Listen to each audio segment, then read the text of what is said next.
Le secret du phénix, d'Aurore Griffon, chapitre 12. Les bonnes décisions construisent un bel avenir. Il s'était passé un peu plus de 2 semaines avant que Félicien ne reçoive son message du jour. C'était le temps nécessaire pour l'assimilation de la leçon précédente, un gros morceau à digérer. Le feu d'artifice qu'il attendait suite à ses libérations avait eu lieu, preuve de la sincérité et de l'efficacité de ses pardons. Les enfants informèrent Félicien que leur père avait dû se faire hospitaliser pour un problème de rein. Il ne les prendrait donc probablement pas pour les prochaines vacances. L'agent immobilier avait contacté Félicien plusieurs fois pour des visites. Il s'agissait de propositions intéressantes, originales. Les visites s'étaient très bien déroulées et Félicien avait plusieurs choix possibles. L'un d'eux lui plaisait bien. Il s'agissait du projet d'un couple qui voulait ouvrir une sorte de café à thème. Ils avaient beaucoup aimé l'ambiance de l'imprimerie et voulaient respecter l'âme du lieu. Leur idée était d'accueillir leur clientèle dans une ambiance bibliothèque-salon un peu originale, une proposition de « Home Sweet Home ». La dame était passionnée par la pâtisserie et la confiserie. Elle tenait un blog ainsi qu'un vlog qui marchait fort bien. Son approche de la cuisine était très originale, car elle y mêlait humour, gourmandise et grande originalité.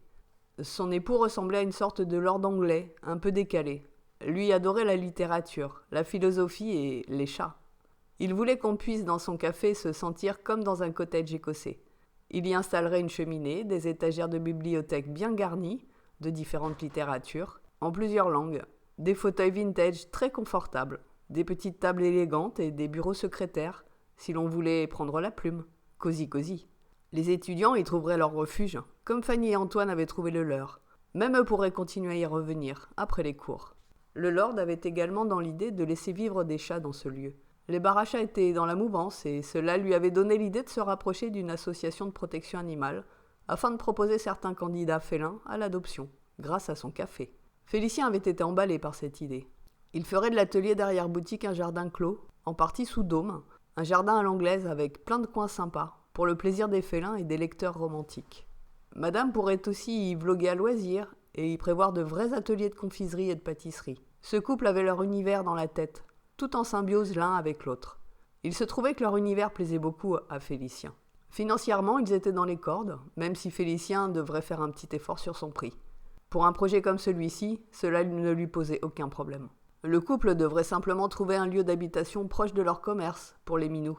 Félicien était prêt à leur proposer de reprendre la location de son appartement. Tout s'engageait enfin à merveille. Il y avait eu également un bonus inattendu à ce feu d'artifice. Félicien avait reçu un coup de téléphone de ses parents. Il n'en revenait pas. Son père lui avait proposé de reprendre la gestion de l'appartement parisien, lequel, sans surprise, était dans un état pitoyable. Félicien refusa poliment mais fermement. C'était simplement trop tard, il n'en voulait pas, n'en voulait plus, ne voulait pas reprendre les ennuis qui allaient de pair, surtout. Accepter ce cadeau empoisonné équivalait à accepter de nouveau de subir la mainmise, en arrière-plan de ce père défaillant. Il valait bien mieux que ce tas de miettes pourries, en tout état de cause. Félicien estimait avoir passé l'âge de ce genre de choses, et il voulait investir dans son présent, dans son avenir, mais pas dans son passé. Son père pouvait bien en faire ce qu'il voulait, payer sa maison de retraite de luxe avec, voire même le laisser devenir un urbex à explorer. C'est sur ce refus, sur cette fin de non-recevoir que son père accrocha le téléphone. Cela lui rappela la vision qu'il avait eue de lui, lorsqu'il s'était éloigné, en lui disant au revoir. Sa sœur aussi avait décliné le cadeau empoisonné, heureusement pour elle. Leur mère leur avait annoncé à tous les deux qu'ils allaient chercher un appartement médicalisé, pour finir leurs vieux jours. Celle-ci s'était indignée de ne plus réussir à trouver de personnel digne de s'occuper de l'entretien de leur maison, des courses et de tout le reste. « Les gens sont des feignants !» « Très bien, lui déclara Félicien. C'est une excellente idée. » Leur mère s'attendait certainement à un peu plus de sensiblerie, de pitié, ou dont on ne sait quoi d'autre. Elle aimait tellement se faire plaindre. Non, Félicien avait dit ce qu'il fallait, sans s'étaler plus que nécessaire. Ils y seraient bien dans leur appartement médicalisé, et pourraient à loisir y reprendre leur commérage et leur malveillance légendaire, avec leurs voisins de chambre, leur personnel aux petits soins. À moins qu'ils ne tombent sur une équipe médicale aguerrie, ils avaient le droit à une dernière chance après tout. Félicien se surprit à ne plus en avoir rien à fiche, voire à s'en amuser. Il avait lâché la corde, et il ne ressentait rien de négatif vis-à-vis de ses parents. Plus rien de spécial. Ils étaient devenus comme des étrangers de sa vie. C'était ainsi, comme eux l'avaient voulu finalement. Il respectait leur dernière volonté, inconsciente, par anticipation.